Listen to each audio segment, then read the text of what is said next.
नमस्कार विद्यार्थी मित्रांनो, स्वातंत्र्य दिनाच्या तुम्हाला सगळ्यांना खूप खूप शुभेच्छा। आणि स्वातंत्र्य दिनानिमित्त इग्नाइट अकॅडमी कडनं तो पूर्ण कोर्सेसवरती कोणताही कोर्स घ्या तुम्ही त्याच्यावरती 30% ऑफ आहे।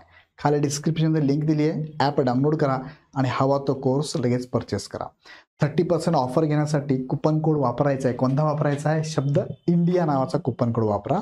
आणि दुसरं, ही ऑफर कधीपर्यंत आहे तर 8 ऑगस्ट पासून 16 ऑगस्ट पर्यंत आहे। बघा, लगेच घेऊन टाका, नंतर विसरून जाल तुम्ही। ओके। आणि दुसरा महत्त्वाचा मुद्दा, रक्षाबंधन निमित्त तुम्हाला सगळ्यांना, भावांना, बहिणींना, माझ्या सगळ्या विद्यार्थी मित्र बहिणी भावांना खूप खूप खूप मनापासून शुभेच्छा। सो या रक्षाबंधनला भावाने तर शपथ घ्याच बहिणीची काळजी घ्यायची, बहिणीने पण सांगा नेक्स्ट रक्षाबंधनपर्यंत एक पद तुला मी मिळवून देते। भावाने पण सांगा की तुझं पद मिळेपर्यंत मी तुझ्या पाठीशी उभा आहे। ओके। सो त्यानिमित्ताने तुम्हाला ही ऑफर पण लागू करण्यात आली। आणि आजचा व्हिडिओ एक महत्त्वाचा मुलांचा प्रश्न नेहमी असतो, तो प्रश्न तुम्हाला घेऊन आलोय। कॅटेगरीच्या उमेदवारांची निवड कशी होते? कॅटेगरीच्या उमेदवारांची निवड कशी होते? आता महत्त्वाचा मुद्दा हा आहे, ओपनमधनं होते का? झाली तर डॉक्युमेंट कोणते लागतात? कॅटेगरीमधून झाले तर कोणते लागतात?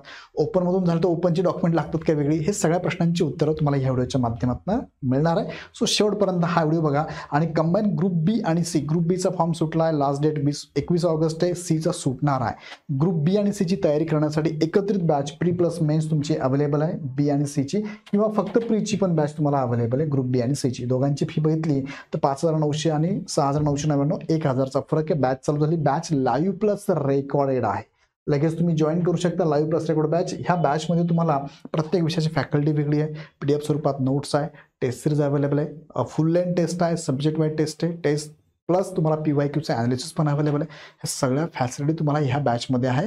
आणि लेक्चर किती वेळेस पाहू शकता? लाईव्ह बघा, रेकॉर्ड करून बघा, रेकॉर्ड झालेलं असतं, हळू बघा, फास्ट करून बघा, थांबून बघा, काही प्रॉब्लेम नाही। सो लगेच जॉईन करा। जॉईन करण्यासाठी डिस्क्रिप्शनमध्ये लिंक दिली आहे, जॉईन करा। 30% ऑफ पण आहे या बॅचमध्ये। आता बघा, एक आरक्षण तुमच्या समोर ठेवलं, ही ॲड आहे 2024 ची STA पदाची ॲड तुमच्या समोर ठेवली। 209 पद आहेत यामध्ये उभं आरक्षण पण दिलं। हे बघा, हे सगळं उभं आरक्षण, हे आडवं आरक्षण आहे। सर्वसाधारण, महिला, खेळाडू, दिव्यांग, अनाथ। आणि ग्रुप सीचा विचार करता यात अजून ॲड होत आहे, बरोबर आहे? अजून काय ते मी तुम्हाला पुढे दाखवतो। ही ॲड तुम्ही बघितली। आता बघा, ह्या टोटल त्यांच्या पदसंख्या कॅटेगरीनुसार, SC नुसार, ST नुसार, NT अ, ब, क आणि ड, OBCला, SBCला, SCBCला, EWSला हे आरक्षित पदं आणि ही ओपनची पदं 93, अशी टोटल 209ची जाहिरात आहे। आणि हे सर्वसाधारण पद आहेत। आता बघा, कॅटेगरीच्या उमेदवारांना जाहिरातीनुसार कोणत्या जागा मिळतात? आता बघा, या मी तुम्हाला दोन गोष्टी सांगतो। पहिले, ही आहे कॅटेगरी, ही आहे कॅटेगरी काय?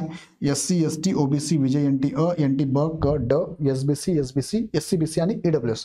आणि याला म्हणूया आपण समांतर आरक्षण। समांतर आरक्षण बघा, ग्रुप सीला तुम्हाला हे सगळे आरक्षण बघायला मिळतात। ग्रुप बीला फक्त तुम्हाला महिला, खेळाडू, दिव्यांग, अनाथ एवढेच आहे। पण ग्रुप सीला मात्र हे पण अवेलेबल आहे, माजी सैनिक, प्रकल्प, भूकंपग्रस्त, अंशकालीन कर्मचारी। हे झालं समांतर आरक्षण।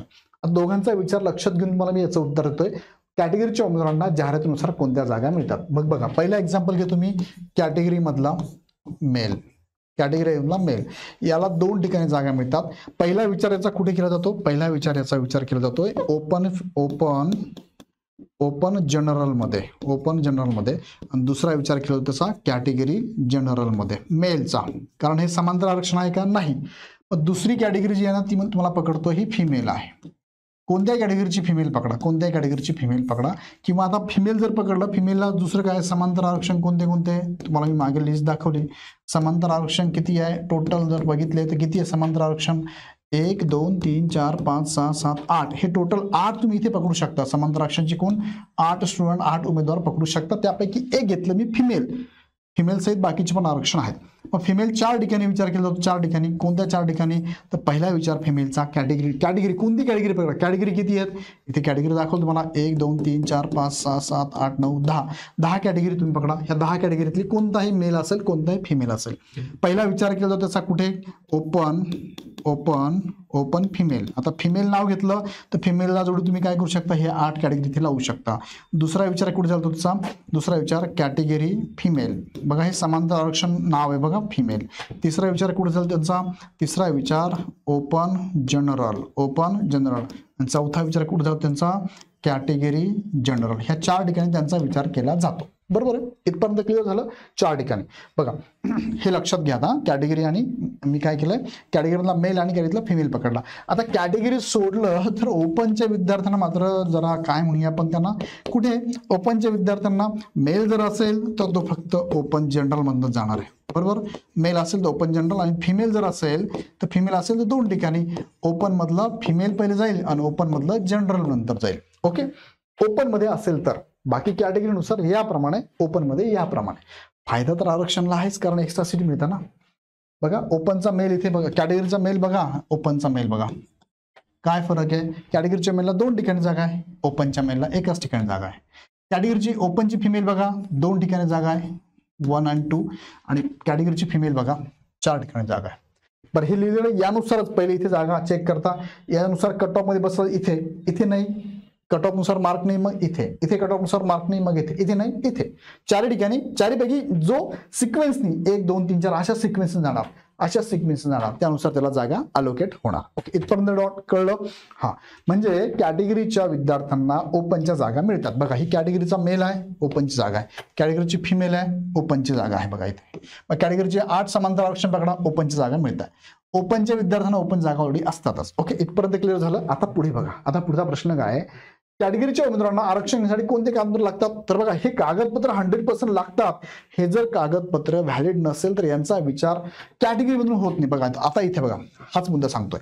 सपोज मी एखादा उमेदवार आहे, कॅटेगरीमधून तो जे डॉक्युमेंट लागतात हे डॉक्युमेंट त्याच्याकडे नसेल. मेजर कोणते कॅटेगरीतून घ्यायला तुम्हाला 3 डॉक्युमेंट आहे. कोणते कोणते 3 डॉक्युमेंट आहे, हे 3 डॉक्युमेंट आहे. कास्ट सर्टिफिकेट लागतं, डोमेसाईल लागतं आणि एनसीएल लागतं. बरोबर, व्हॅलिड. आता काही नाही, एनसीएल लागत नाही, तो व्हिडिओ मी घेतला, तो व्हिडिओ बघून घ्या, इथे मी सांगत नाही. सो हे डॉक्युमेंट तिघांपैकी एक जरी नसेल तर यांचा विचार काय होणार, डॉक्युमेंट एक जरी नसेल, तिघांपैकी एक जरी नसेल, यांचा विचार कुठे होणार आहे, कॅटेगरीसाठी होणार नाही. बघा कॅटेगरीसाठी होणार नाही, कॅटेगरीसाठी होणार नाही. बरोबर, मात्र राहिलं काय, मग गेले ओपन मध्ये, म्हणजे काय ओपन जनरल. बघा मेल, कॅटेगरीचा मेल आहे, त्याच्याकडे डॉक्युमेंट नाही आहे, फक्त ओपन जनरल मध्ये जाणार. ओपन जनरल बघा आला याच्यामध्ये. कॅटेगरीची फिमेल आहे किंवा समांतर आरक्षण वेगळे घ्या, सगळेच घ्या. त्यामध्ये जर कॅटेगरीनुसार तुमच्याकडे डॉक्युमेंट नसेल, समांतर आरक्षणचं डॉक्युमेंट आता फिमेलला लागत नाहीये, प्रकल्प रसाला लागतं, भूकंप लागतं, अनाथ लागतं, दिव्यांग लागतं, माजी सैनिक, खेळाडू त्यांना लागतं. बरोबर, ते जर डॉक्युमेंट ते पण ऍड करतो मी. जर नसेल इथे तर काय होणार आहे, त्यांचा विचार फक्त कुठून होणार आहे, ओपन. ओपन मधनं बघा हे कॅन्सल होईल, कॅटेगरी फिमेल कॅन्सल होईल, कॅटेगरीचा जनरल पण कॅन्सल होईल. मग कुठे जाईल, फक्त ओपन फिमेल आणि कॅटेगरी, ओपन फिमेल आणि ओपन जनरल. बघा ओपन फिमेल आणि ओपन जनरल इथेच जाणार आहे. आता क्लिअर झालं.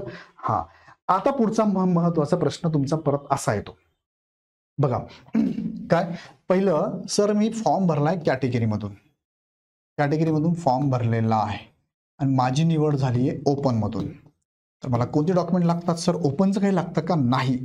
तुमचा मूळ फॉर्म जो भरला आहे, मूळ फॉर्म जो आहे किंवा तुमचं प्रोफाईल आहे ना, जे आहे प्रोफाईलची प्रिंटआउट तुमच्याकडे असते, कॉपी असते, त्यामध्ये जे मेन्शन केलेलं आहे, जे तुम्ही लिहिलेलं आहे, जे तुम्ही दिलेली माहिती भरलेली आहे, त्या माहितीच्या आधारेच तुमचे सर्व डॉक्युमेंट लागतात. माहितीच्या आधारेच सर्व डॉक्युमेंट लागतात. म्हणजे ओपनमध्ये गेला तरी तुम्हाला तुम्ही भरलेला जो फॉर्म आहे त्याचेच डॉक्युमेंट लागतील, ओपनचे डॉक्युमेंट लागत नाही. ओपन साठीचे वेगळे डॉक्युमेंट काही लागत नाही, मूळ फॉर्म भरताना जी माहिती भरली तेच लागतात. ओके, हे झालं कॅटेगरी ओपन मधून गेले. आता कॅटेगरीचा उमेदवार कोणता असू द्या, तो जर कॅटेगरी मधूनच गेला तरी सुद्धा तुम्हाला सेम तेच डॉक्युमेंट लागतात जे तुमच्या प्रोफाईल मध्ये तुम्ही मेन्शन केलेले आहे. आता बरेच प्रश्न विचारतात, सर मी जाऊ दे ना सर, मला जास्त मार्क पडले, मी ओपन मधून गेला, कॅटेगरीच माझ्याकडे सर नॉन क्रिमिनल नाहीये, जाऊ द्या, मग मला मिळेल का. नाही, तुम्ही अपात्रच होणार, कारण तुम्ही माहिती भरली ना, त्या आधारे तुमचं सिलेक्शन झालंय. आता सिलेक्शन तुम्हाला सर काय नुकसान होतंय, काय होतंय मी तुम्हाला इथे सांगतो. काय होतं इथे तुम्हाला सांगतो बघा, यामध्ये सांगतो तुम्हाला मी. आता हे काढतो मी, तुम्हाला इथे सांगतो बघा. सिलेक्शन तुमचं कसं होतं ना ते लक्षात घ्या इथे. बघा एखादी कोणती एक्झाम पकडा तुम्ही, कंबाईनची पकडली, प्री मधनं मेन्स, मेन्समध्ये आता इंटरव्ह्यू कंबाईनला नाही, किंवा एमपीएससी पकडा तुम्ही, एमपीएससीची एक्झाम पकडा ज्यामध्ये इंटरव्ह्यू असेल अशी पकडा. बघा प्रीम मधून मेन्स मध्ये जाताना तुम्हाला किती विद्यार्थी निवडतात, 12 पट. मेन्स मधून इंटरव्ह्यूला जाताना किती विद्यार्थी निवडले जातात, तर साधारणतः 5 पट. आणि मग तुमचं फायनल सिलेक्शन होतं, निवड होते. बरोबर का, बरोबर का. हां, मग आता उदाहरण घ्या, एक उदाहरण घेतलं मी, एक उदाहरण घेतलं. एमपीएससीची कोणती एक जाहिरात आलेली आहे, त्या जाहिरातीमध्ये 100 पद आहे. उदाहरण घेतले बरं का, 100 पदांची जाहिरात आलेली आहे. मग ही 100 पदांची जी जाहिरात आहे, एक उदाहरण घेतलंय, यामध्ये फॉर्म लाखोमध्ये येतात. ह्या 100 पदांसाठी फॉर्म किती आले? फॉर्म मी असं म्हणतो की फॉर्म किती आले तुम्हाला? फॉर एक्झाम्पल फॉर्म तुम्हाला 50,000 आले, 50K आले. 50K विद्यार्थ्यांनी प्री एक्झाम दिली, बरोबर आहे. आता प्री मधून मेन्स मध्ये जाताना किती पट उमेदवार? 12 पट, म्हणजे 100च्या किती होणार आहे? हे 12 पट, म्हणजे मेन्सला किती विद्यार्थी दिले? फक्त 1200. आता हे 1200 येताना कसे येतात बरं? पहिले 1200 येतात का? नाही. बघा, SC ला याच्यामध्ये किती जागा आहे? फॉर एक्झाम्पल मी उदाहरण घेतो बरं का, एक उदाहरण. SC ला याच्यामध्ये किती जागा आहे? फॉर एक्झाम्पल 10 आहे. OBC ला किती? आता मी प्रत्येक कॅटेगरीचं लिहू का? नको. OBC ला OBC दोनच घेत्या. मग SCच्या 10 आहेत ना, मग 10 जर असली SCच्या, तर ह्या 10च्या 10 पट, बघा 10च्या 12 पट, ह्या 10च्या 12 पट. SCचे किती उमेदवार आले? 10. 12 पट म्हणजे किती आले? 120 आले SCचे. सपोज OBCची किती आहे? OBCची जागा किती आहे? 20 आहे. 20च्या 12 पट म्हणजे 12 दुने 24, म्हणजे 240 आले OBCचे. ओके, हे कळलं का तुम्हाला? हे कळलं? इन डिटेल सांगतो मी. आता अजून पुढे सर, अजून डिटेल काय सांगतो याच्यामध्ये? बघा अजून डिटेल काय. सपोज इथे बघा, इथे मी लिहितो, सपोज इथे आता मी SC पकडलं ना, SC मध्ये पण परत जागा आहेत ना रे. समांतर आरक्षण आहे का? समांतर आरक्षण आहे ना. मग याच्यात काय करता येईल? मग मला याच्यात असं म्हणता येईल की सर SC मध्ये पण महिलांसाठी किती जागा आहे? 2 जागा आहे. मग 2च्या 12 पट 24, याच्यामध्ये 24 महिला आल्या, ह्या 120 मध्ये 24 वुमन आल्या मेन्सला.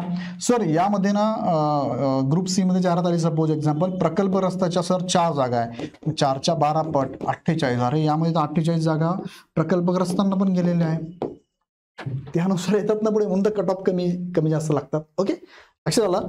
आता याच्यामध्ये लक्षात घ्या, तुम्ही काय केलंय? प्रिलिम मधून मेन्सला येताना, आता मी काढतो, प्रिलिम मधून मेन्सला येताना तुम्ही ऑलरेडी तुमच्या कॅटेगरीची जागा घेतलेली आहे. प्रिलिम मधून मेन्सला येताना सपोज OBCचा विद्यार्थी आहे, तो प्रिलिम मधून मेन्सला आला, म्हणजे प्रिलिम मधून मेन्सला आलेला आहे. कशाच्या आधारे? तुला OBCच्या जागेच्या अगेन्स्ट आला, आणि OBCची एक जागा तो घेऊन आला ना, त्याने OBC जागा खाल्ली नाही, ते दुसरा, तो जर नसता दुसरा मुलगा आला असता तिथे. सेम ओपनचं पण तेवढे गेले. आता मेन्स आल्यानंतर तो विद्यार्थी इंटरव्ह्यूला जाणार आहे 5 पट, म्हणजेच ओपनच्या तो कॅटेगरीच्या जागा जे असतं ना त्याच्या 5 पट इथे येणार आहे. म्हणजे तो कॅटेगरी जागा खाऊन येणार आहे. पण फायनल सिलेक्शन होतं ना, तो ओपन मधनं सिलेक्शन झाला. फायनल सिलेक्शन निवड झाली ती ओपन मधनं झाली. हा जरी म्हणतो सर मी ओपन मधनं आला, मग मला कॅटेगरीची काय गरज? पण प्रिलिम मधून मेन्स मध्ये येताना कॅटेगरीची एक जागा तू खाल्ली ना. तुझा विचार आम्ही कॅटेगरी मधनच केला ना. पट मध्ये 12 पट मध्ये तू होता ना.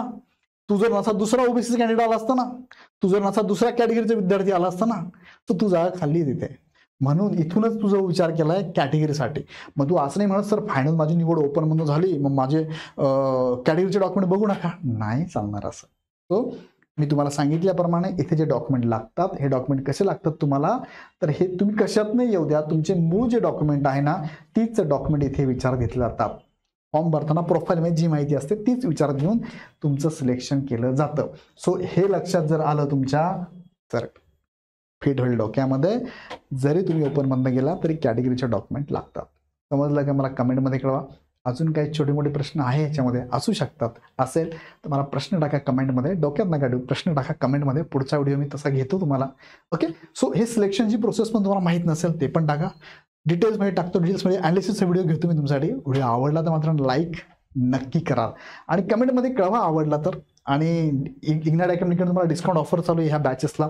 किती? 30% ऑफ आहे. लगेच खाली डिस्क्रिप्शन लिंक दिली आहे, लिंकवर क्लिक करा, हवी ती बॅच चॉईस करा, लगेच निवडून अभ्यास चालू करा. काही अडचण आली तर हा टेक्निकल हेल्पलाईन नंबर यांना कॉल करा. आणि रक्षाबंधनाची तुम्हाला खूप खूप शुभेच्छा आहे. बहीण आणि भाऊ दोघांनी पुढच्या रक्षाबंधनपर्यंत एक पद सरकारी घ्यायचंच आहे. ओके, सो व्हिडिओ आवडला लाईक करा, चॅनल सबस्क्राईब करा आणि तुमच्या मनात प्रश्न असेल कमेंट बॉक्समध्ये नक्की टाका. थांबतो. धन्यवाद.